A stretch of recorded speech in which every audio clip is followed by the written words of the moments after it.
Testing, testing, testing, testing. 1 2 1 2 1 2 3. Testing 1 2.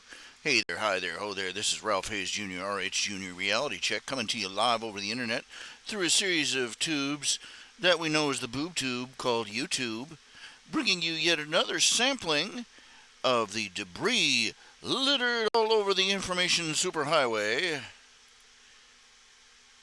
A little thing we like to call spleen squeezins.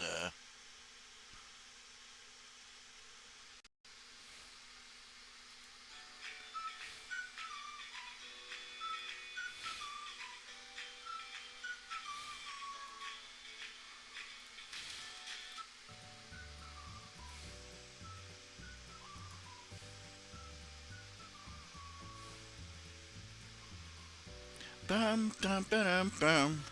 Bum, bum, bum. Bum, bum, bum, bum, bum, bum. Playing music in the background. Dum, dum, bum, bum, ba-dum, ba-dum, bum, bum. Bum, ba, bum, ba, bum, ba, bum, bum, bum, bum, bum, ba, bum, ba, bum, bum. Bum, ba, bum, bum, ba, bum, ba, bum, bum. Bum, ba, ba, ba, ba, ba, ba, ba, bum, bim, bum, bee, dum, blim, bum, flim, bum, da, bim, bum, sim. Bum, ba, da, ba, da, bum, bum, bum, bum. Hey, how y'all doing? I plead the fifth.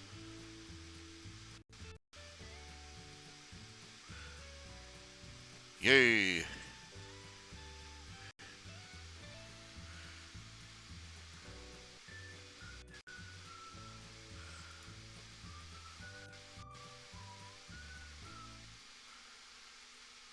Dum dum dum dum dum dum dum dum dum dum dum dum dum dum. Okay, this is the music. We got the music playing, and now I'm trying. It's being kind of sluggish.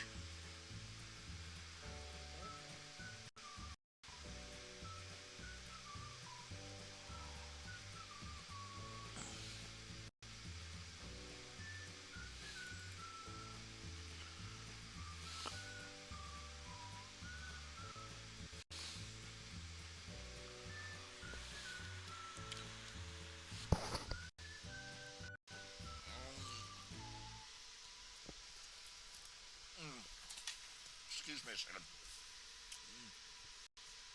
Blah.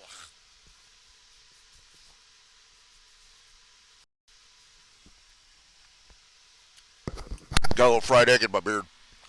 It's nasty. Oh,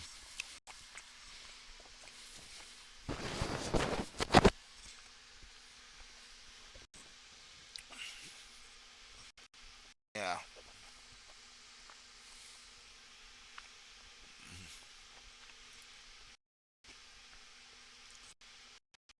The brunch burger from IHOP.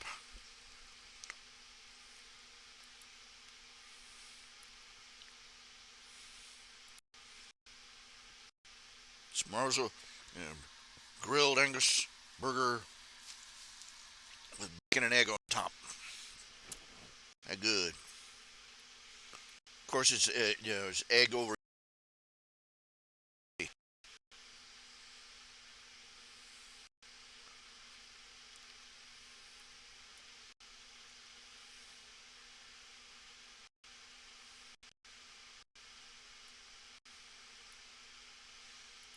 Okay, moving over to go live. Let's paint. Switching over. Window capture 2. Hey, hey.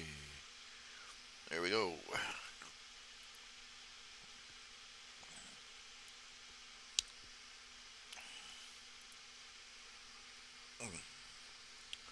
Okay, just getting everything up and rolling here. Can you hear me out there? Say yo. Give me a hey. Yay. All right. All right. Just making sure that everything is working. Yeah. Let's see here. Now pull up a recent file. Come on.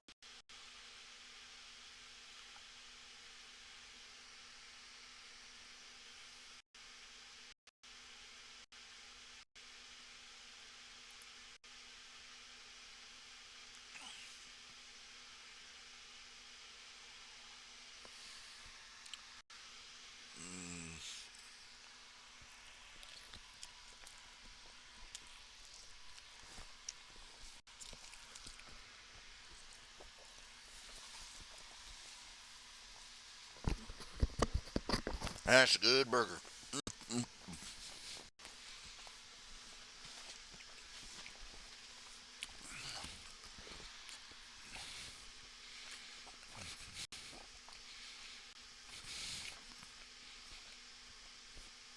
I'm looking at this and I have no idea what to add. Hmm. Probably a portrait that's on the upper frame. Mm-hmm. That might be a good idea.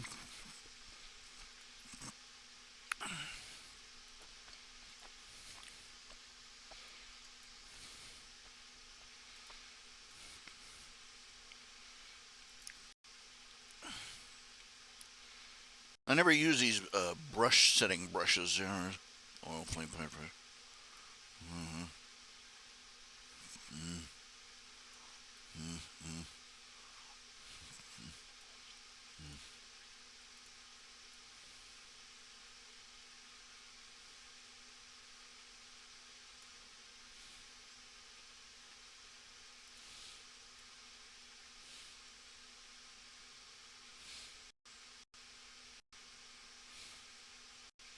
It's supposed to be a pointillism brush.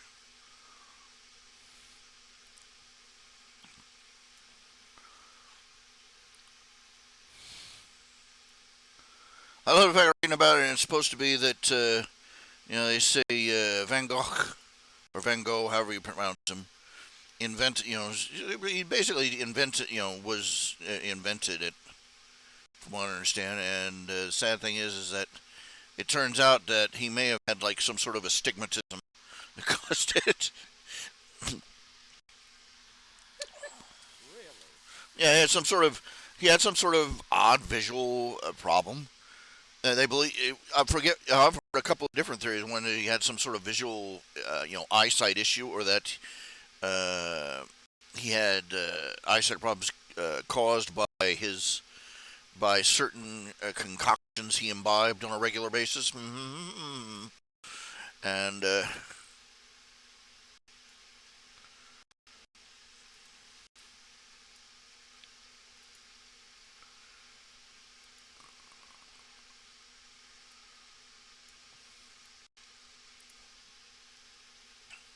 and he's like, "Why'd you paint all those sparkly bits?" And he's like, "What sparkly bits? I don't know what you're talking about. Looks perfectly normal to me."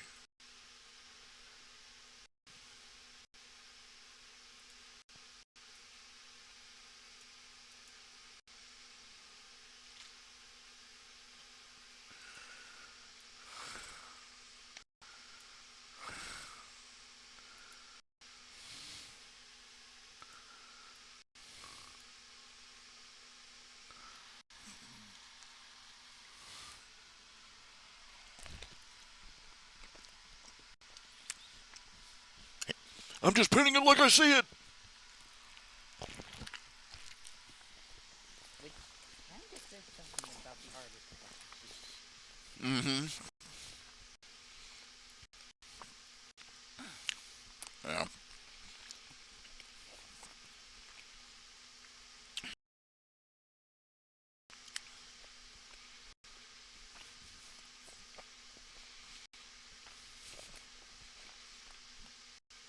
In fact, I'm not gonna put any text on this. Sure, it just I don't know.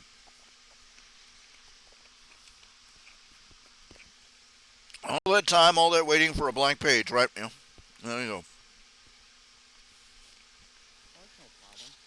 I'd imagine most of the responses back and forth would be, mm. From you, I would imagine a lot of one-liners and a few puns thrown in just for the sake of it, but that's just my impression.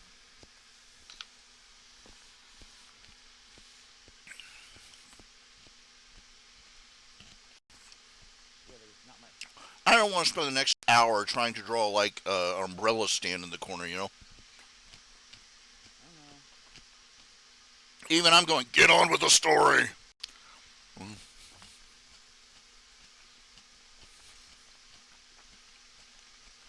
could say it's hiding behind the door anyway, so You know.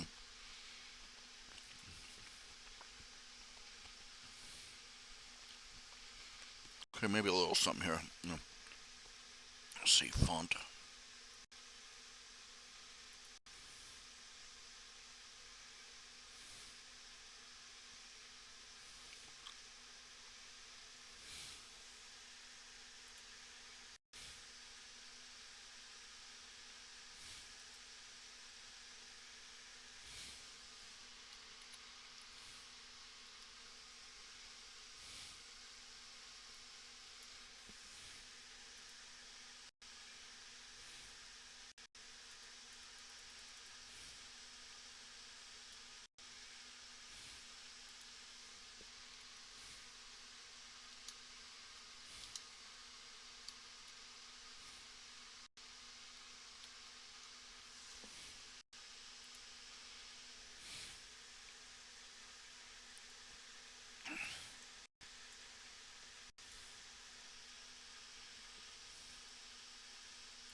Let's see. I have got so many fonts. Look at this. I'm like, oh, that font looks nifty. Save.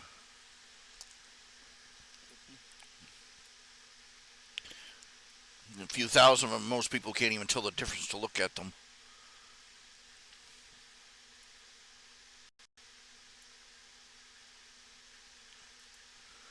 One I use most often is Digital Strip 2.0. Yeah, another fact I can imagine is if this is a warm welcome, I can't wait to imagine what a cold one is. I'd be more interested in what, the fact that it's larger and that it can see down hallways that could not possibly exist.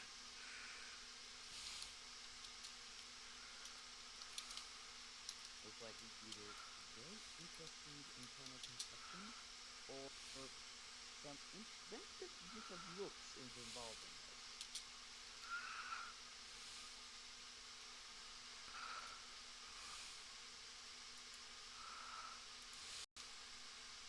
Most of them could be fake, most of them could be genuine. Probably something interdimensional BS is happening here.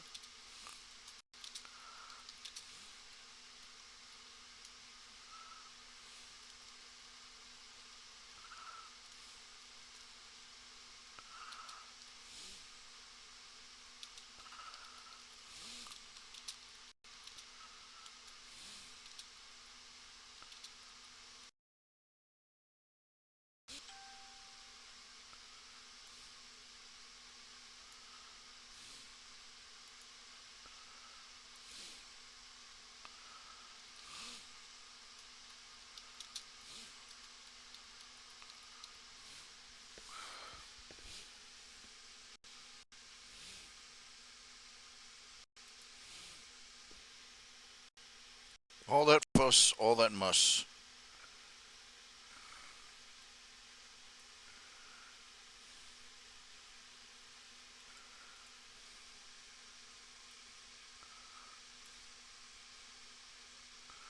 I love this word bubble tool. Makes everything so much easier. At least the word bubble drawing part. Getting the text in the right shape is the hard part. Now I've seen some more advanced ones where type, you just type and then you adjust the size of the bubble, and the text and the bubble adjust together. And I'm like, well, give them a couple of generations of this program, they'll have that too.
And that's a page. Lovely. Nothing quite says wizardy yet, but I, there's really not much you can do with this particular arc, except having several pages of them playing Scooby Dooby Doors.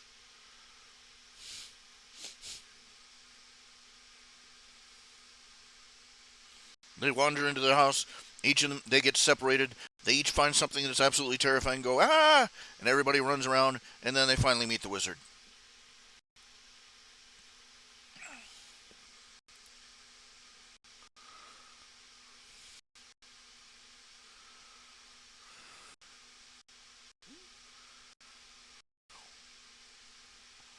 Correction.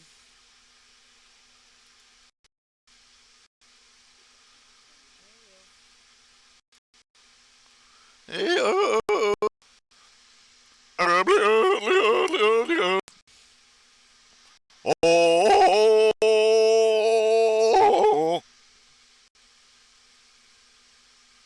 guitar man. He's a guitar man. He's all you can stand. So give him a hand, guitar man.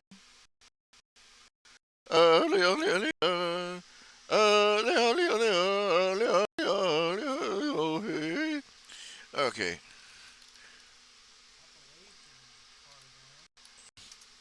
Yeehaw.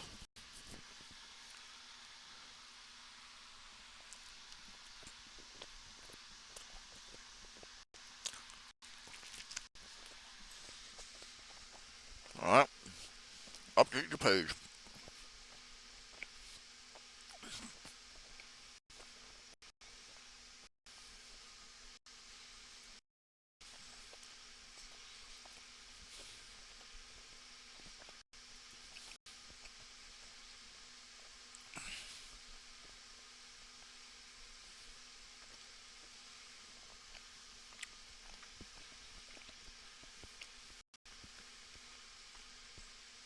Or maybe I should just hold on to this page and wait until Saturday. Really? Well, I'm thinking of trying to get a schedule started. Wouldn't hurt to have a little lead in, a little bit of back uh, archive. 1 or 2 pages. Nah, screw it. It's your comic. You do whatever you like with it. Now decide. Everybody's already waited far enough. Fine enough.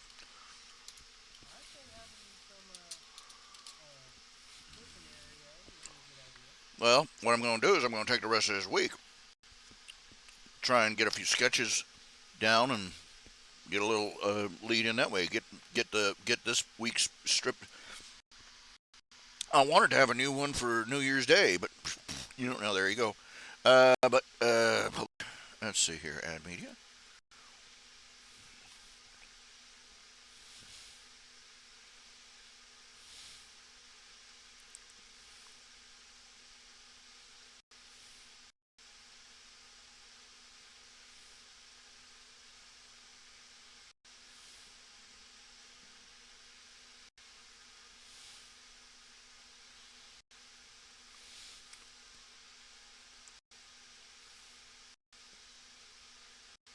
I had one guy contacted me on Patreon, asked, "Is there some other place that I could give you a donation where there aren't any, but where there aren't any bikini babes and stuff? Because my bikini girls are ruffled as potato chips a little too much. I don't know. So, Well, all I could think of to say was, well, no matter where you donate the money, it's still the same artist. And quite frankly, I don't think. Let's see. I have a Ko-fi. How are we supposed to pronounce that? KOFI.com. It's I get the pun. It's a buy your artist a coffee. I know it's supposed to be pronounced coffee, but that leads to confusion. You make a coffee donation and everybody's looking at the wrong page. Sending me Maxwell House or something. talk about English pronunciation issues. You wouldn't believe. Yeah, I get the idea. Well, my point is I've got a Ko-fi page. I've got I've got the home page. I've got Patreon. I've got PayPal. I've got. Um, there's even a setup on my Fur Affinity page where you can make donations. I forget what they call them, shinies. I've always liked how Sid Alpha has pronounced his coffee. He now every time he says it, he calls it coffee or coffee or whatever. Mm, He calls it all of that. His coffee or coffee or whatever. mm, come on, man.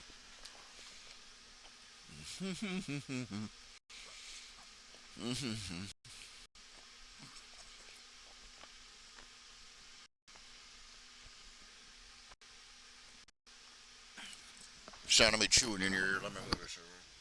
Let's see.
By myself. Inserting the post. That song describes his job. Your job? Yeah, working at Walmart. Working at Walmart. Yeah, supposed to be a four-man team, and I'm all by myself. Load of crap. I worked at a place where the only reason they gave me promotion was so that they could work me at night without any help.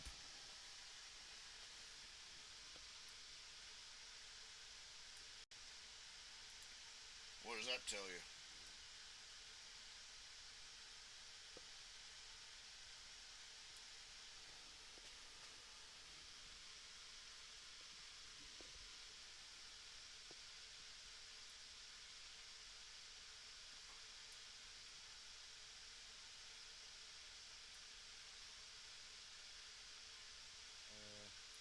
Shit happens.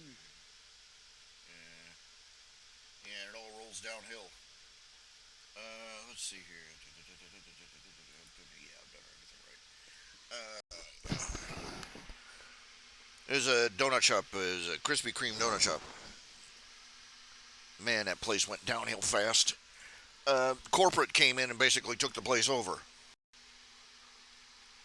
Apparently, it was franchise, private franchise, and then the owners. I don't know what they did. They sold it back to the company or something. I don't know exactly what they did. They had a couple of guys with briefcase cases come in and absolutely bugger things up for an entire week. Couldn't leave the guy alone.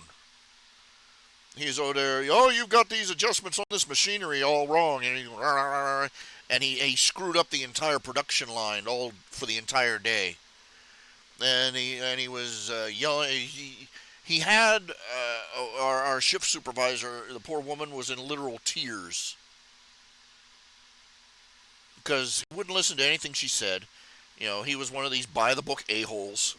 According to our handbooks on these machinery, we'd all work with the dang machine. We knew what settings worked.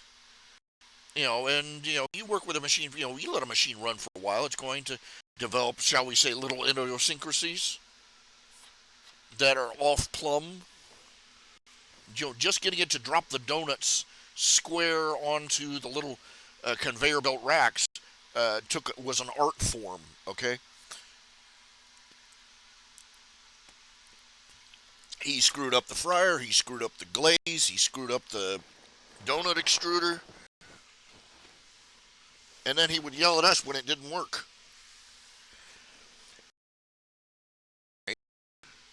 Because at that point, Krispy Kreme was doing this thing where, they had just started the thing where they're shipping donuts out to the grocery stores and stuff. And we had several stores. That was my job, third shift, making the donuts to go out. And my job was to run the fryer, make the dough. 25 pounds of dough was the small batch, and it was usually a 50-pound batch. And it was our job to put that dough into that, lift that up with our bare hands into the extruder, running these gigantic mixers, keeping the fryer hot, keeping everything balanced, so that the donuts didn't get burned, so they didn't get, and so they didn't fall off the conveyor belt. All these little adjustments. You had to be a maestro with that machine to get it to work right. And late in the dead of night on the weekend, we was cleaning the thing, changing out all the, changing out the grease, changing out the, cleaning out the vents. Oh, it was. We had to clean that thing to a shine and then fill it back up with grease again. And this Chuck Monkey comes in. He's an expert. Don't tell him nothing. And we were already running back to back on these donuts all night long. And did he hire any more staff? No. Did he give? Did he take some of the people with fewer hours, give them more hours, so we'd have more people on shift? No. He just gave us more contracts to fill each night, more donuts to ship out, and said, do it or else. And the quality started dropping like crazy. We managed to get the donuts out, but the thing, we were also in charge of keeping the place clean, and I mean, when you're talking in a restaurant, sanitary clean is the call for. We had to clean everything from the vents over the fryer to the drains in the floor. And we had to use scalding hot water on everything. We had one of those 3 partition sinks. You put it in hot soapy water, then you put it in a sanitizing water mix, and then you rinsed it all off. But we couldn't do that because most of the stuff we worked with was too big to fit in the sink. We'd do it with beaters and the small tools, but the big mixing bowls, all we could do was we hook up a garden hose with a high pressure hose and a sprayer, and we would just spray them down with scalding hot water until they were shiny again. And we had to mop the floors and clean the floors and dry the floors and squeegee the floors, and we had to make sure that the drains were clear. And oh man, it got nasty. But we had so much work and no extra help, and things started getting dirty, grimy, just gungy. and we didn't have any time to clean. We were scrambling in between trying to keep everything clean, and people started coming down sick. I myself, we get nasty skin infection. I came down. I ended up with on two different occasions. I ended up with a nasty infected cyst. One on my arm, one on my thigh. I had to go to the doctor to have it drained because stuff all over your skin and just even with all that scalding hot water flying around, just no time to keep everything fully, properly sanitary and clean like it's supposed to be.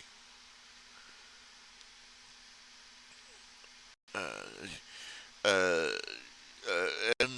this is why I say, people talk about, oh, these unskilled workers are so entitled. They want competitive wages. Their part of me just wants to pop up and just right on the end of their noses when they say that. Because that's somebody who is at least, 20, 30 years from their last hard job.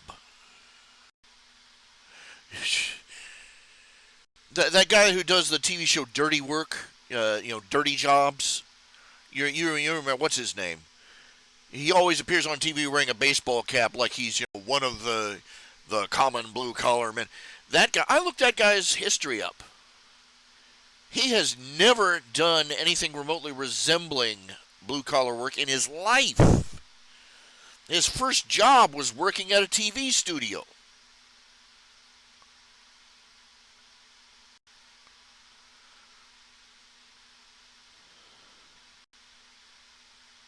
And it sort of flies all over me when he says all these these unskilled workers, they need to be taking they need to go to a trade school or something to learn a trade.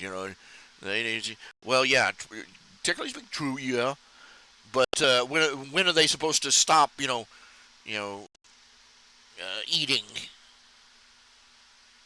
and buying, paying for shelter and clothes and food? When are they supposed to set all the stuff down that they have to take care of every single day, just so they can run off to your trade school? That was the deal everybody offered. This was what everybody kept telling everybody all the way up to the 70s. Get the sheepskin! Get the sheepskin! If you get the sheepskin, as one guy put it, he said, he was talking, this was written down by a therapist he was talking about one of his students, one of his patients rather, not one of his students. And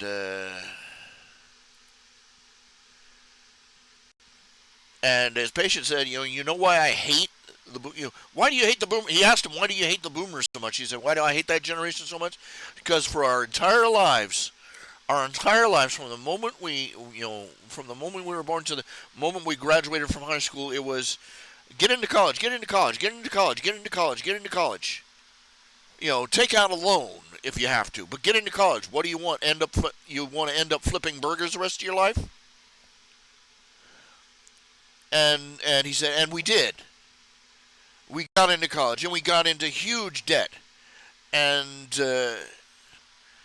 now and now you're calling us entitled because we don't want to try and pay off a six-figure loan with a minimum wage job flipping burgers.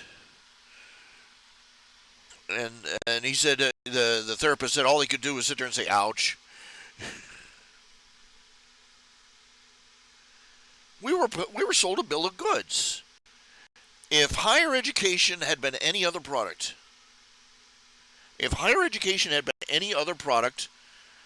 they would be up before the courts of the land for product fraud.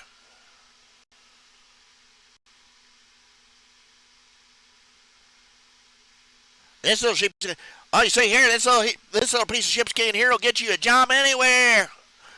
And everybody got the sheepskin, and nobody can get a job. And they're expected to be thankful when they're handed a job that literally cannot pay enough to keep them in food, clothing, and shelter. No, it is not entitled to ask that the job, that a job you get actually pay enough to make it worthwhile to have the job.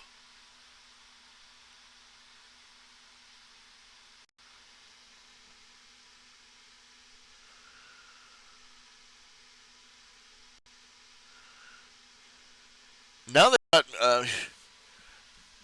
and now all these corporations, they got all these people who are quitting, going off, starting their own business, or taking, contract jobs or gig jobs like DoorDash, and they're actually doing better. And all these companies are standing around with their pants around their ankles, and their factories and stores empty of workers, going,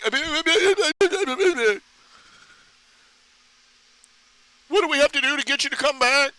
Pay us more. No.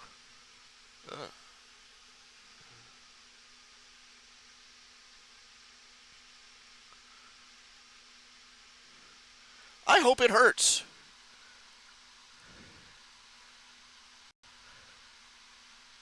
I hope it hurts to be in charge of these big mega corporations and watch and have to watch as your bottom line bleeds dry. I hope it hurts.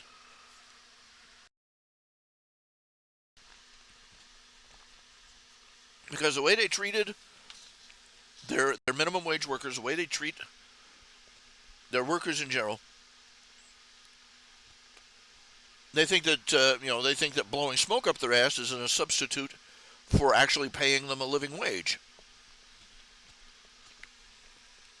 And yes, I'm an advocate of the living wage. I don't think that, I'm not an advocate of the minimum wage. I'm thinking that as a general principle of morals and ethics,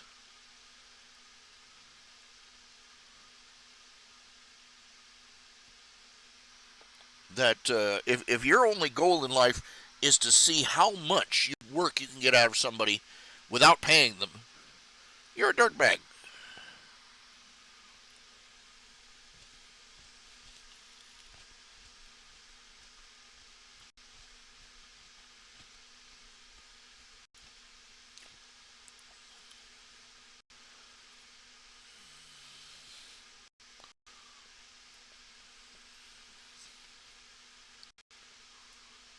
There's something seriously wrong with the system. There is something seriously wrong with the systems where people can come up and say, I work 2 different jobs. I work 3 different jobs. I'm not making enough to pay rent on the shack I live in. I'm not making enough. I have to go to the government for food stamps. And the answer is, we spit in their face and call them entitled. We already spit in their face and called them unskilled labor.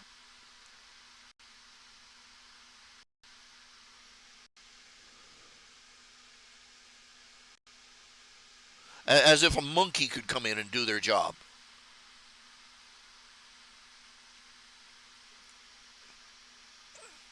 I'll tell you this much: I never had a part-time job. I never had a job working in a restaurant or anywhere else where I wasn't busier than a one-legged man in an ass-kicking contest.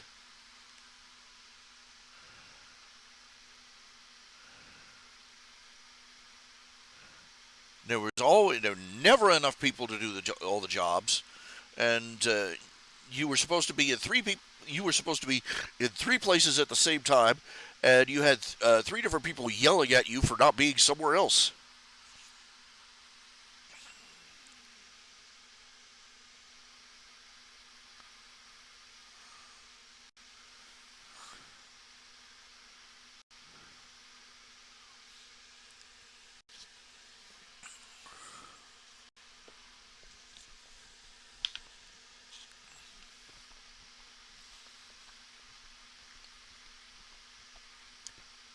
I was in my 20s when I worked in that donut shop. My late 20s, and we had one worker there. She was, I think she was like 60. And one night she started keeling over. Basically, she started complaining about stomach pains, serious, and eventually And she's like, I can't, I can't go home sick. I can't go home sick. I have to keep this job. I have to keep this. And we ended up having to call an ambulance for her. She ended up curled up on the floor in a fetal position. Scared she was going to lose her only source of income because from she because she was sick and had to go to the hospital. And just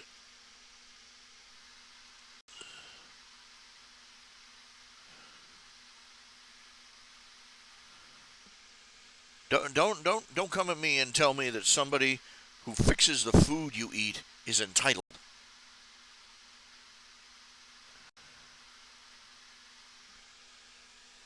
You know, I've seen too much.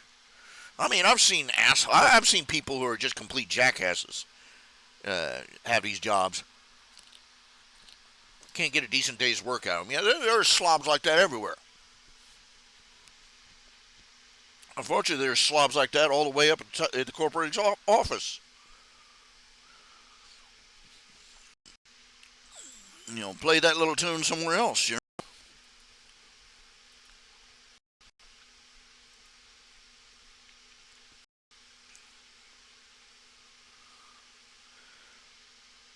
People out there spend more on a lunch meeting than most of their employees spend. Than most of their employees get in their entire paycheck for the week. Talking about how the people who keep the company running are entitled.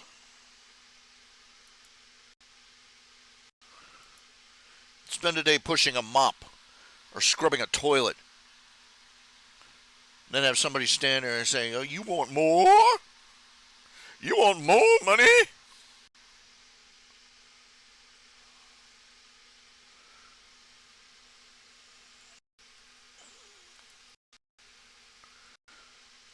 It makes me so angry.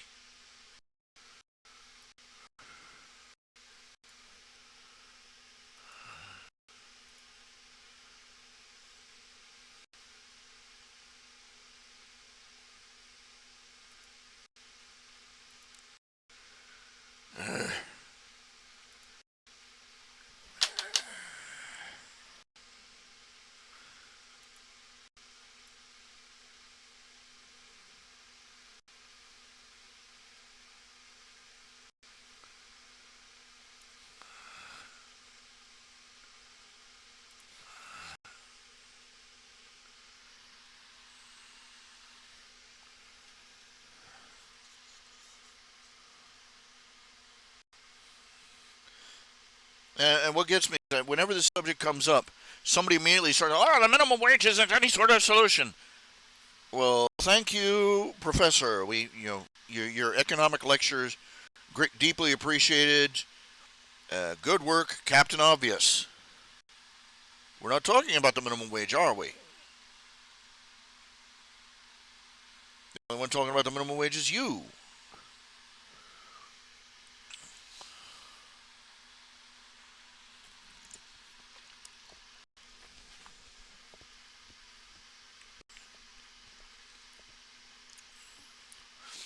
Yeah, the minimum wage is a mess.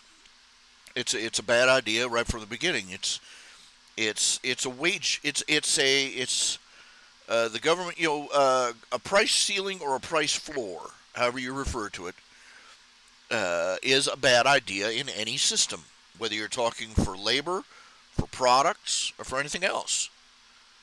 That's economics 101. When you set a price ceiling or a price floor, it causes economic upheavals all the way up and down the chain.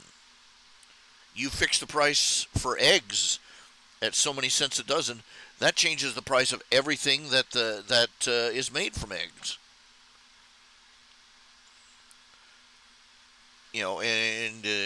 Everything that's involved in the shipping the eggs or producing, storing the eggs, or everything. Uh, so yeah, minimum wage is economically bad idea, but it is not. It is not the only reason for inflation. It's not even the main reason, and it's arguable whether it's a major reason.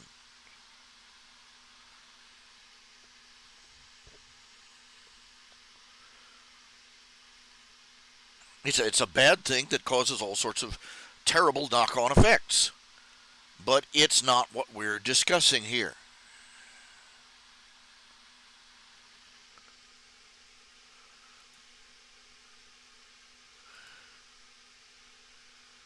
Uh,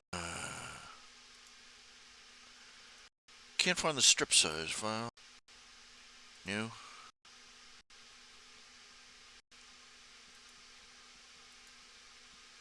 Ah, darn it! What now? Some getting some, got some gunk or something here. I think I see a problem. Got some gunk in my mouse. It's making the buttons stick. Mm, need a knife or a toothpick or something.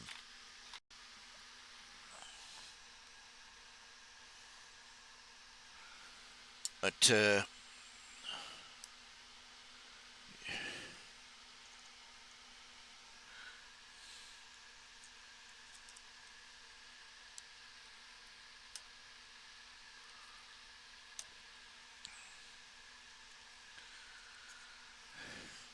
prices, inflation is taking off.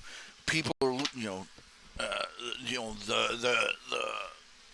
the economy's taking it in the kisser. And this is your solution: to stand around and sneer about how entitled the peasants are. Thank you for your solution. It's done so much to help.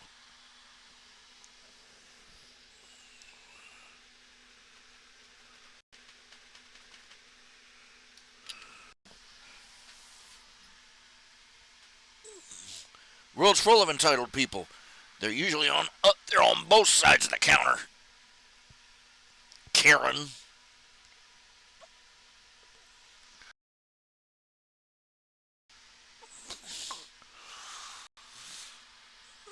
Let's see. I gotta look up one of my strips to see how long it's on. File.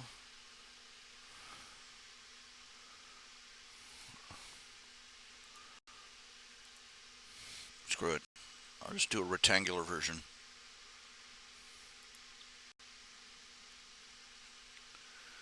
View. Grid.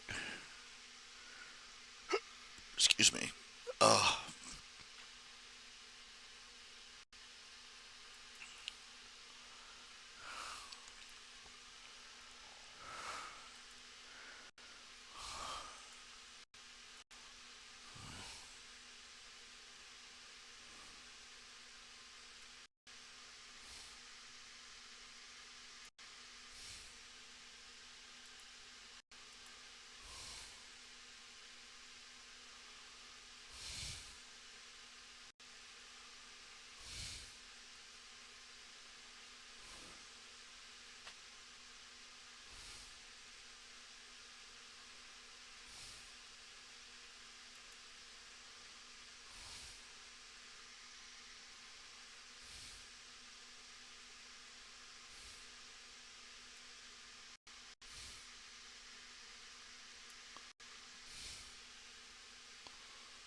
I think I've basically given up on any idea of keeping these things a regular size or, the correct size or any crap like that.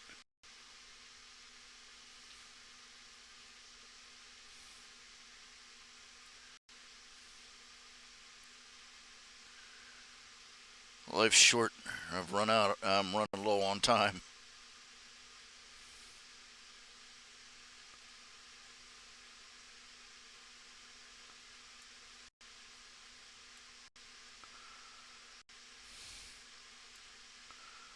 Well,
a while since I've looked in on BB and her new boyfriend.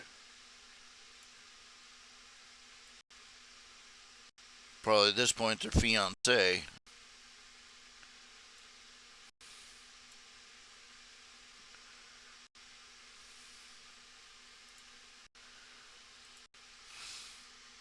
I'm just doing quick scribbles right now. My brain's sort of jumping around in circles, so I'm going to just do some quick sketches and stuff to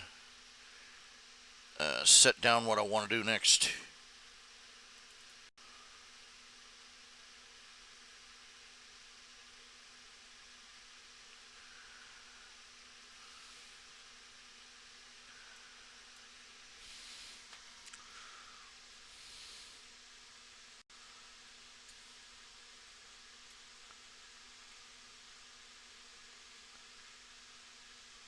I have no idea what that one was. I've got one here. Got one here already. Pre-sketch have been so long I've forgotten what I was doing.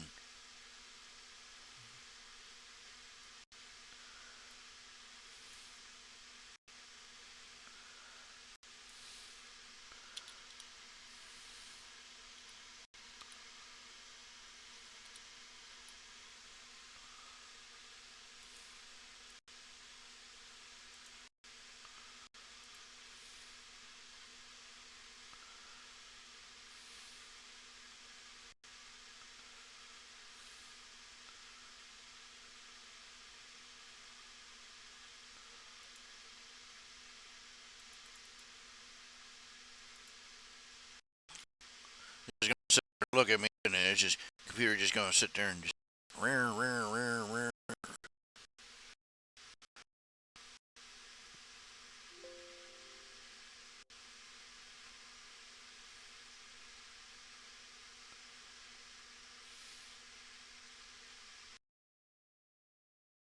Yeah, do you remember you just question earlier to begin with?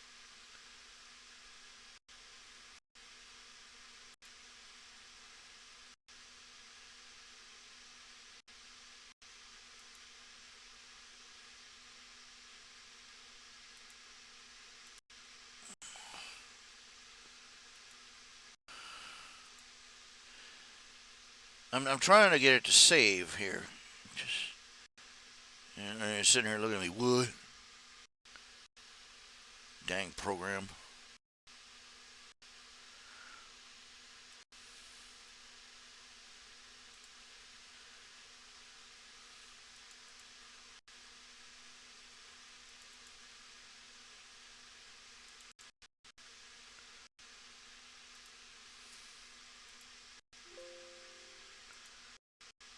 Eh. Oh, my butt's killing me. Let's see here. Well,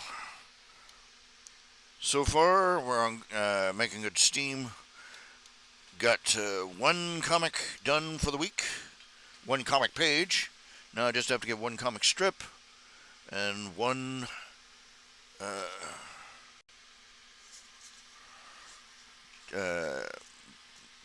fanfic chapter. And then I will be on schedule. I wish they wouldn't put pears in here. You get mixed fruit, they always put in pears. I don't like pears.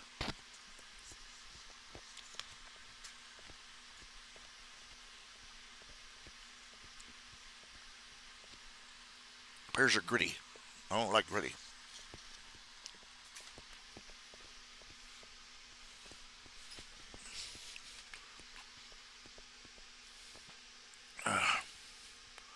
Now,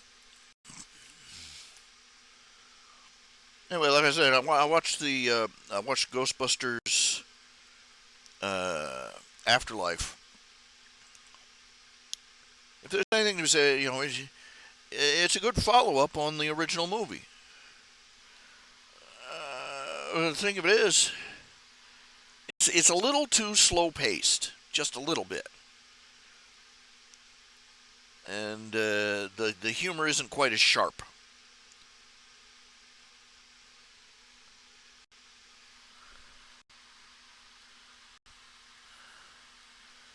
but still, it's a good follow-up. Especially if you're a big fan of the original Ghostbusters. Follows up with Egon Spengler's grandkids.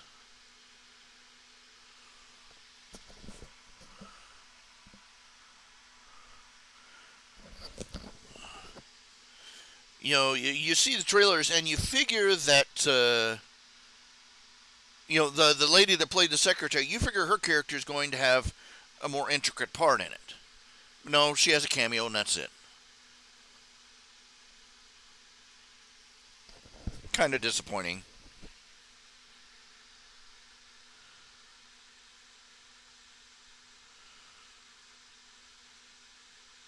But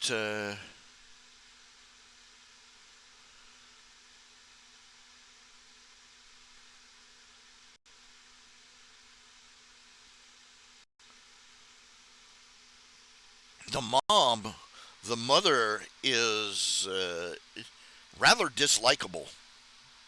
I'll say that much. She's very dislikable.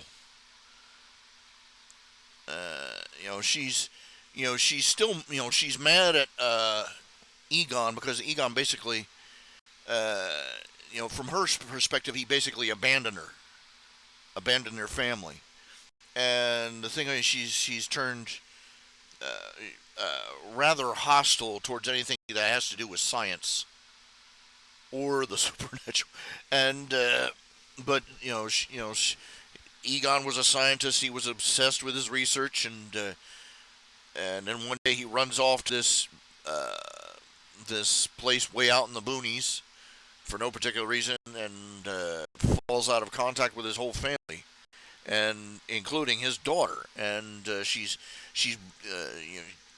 and she's hostile towards anything that has to do with science. She and what's really bad is that is a 12-year-old genius who loves science, and you can imagine the fracture, but she,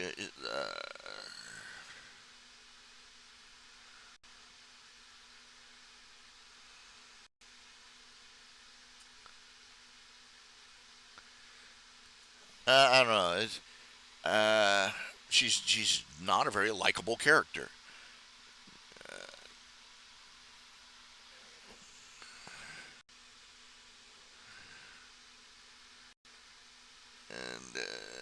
And just I don't know. I guess it was just a fumble they made with the writing.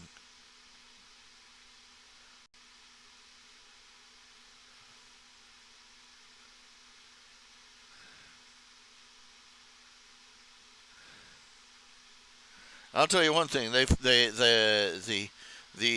original Ghostbusters, man, they look like hell. I mean,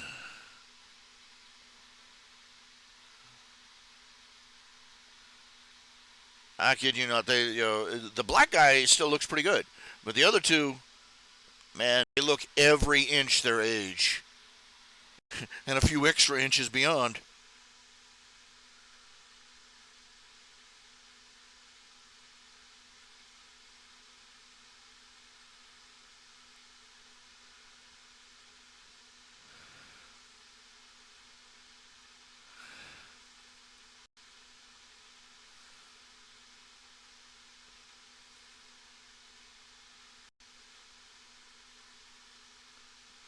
I get the feeling that watching it, I get the feeling there was a great deal that ended up on the cutting room floor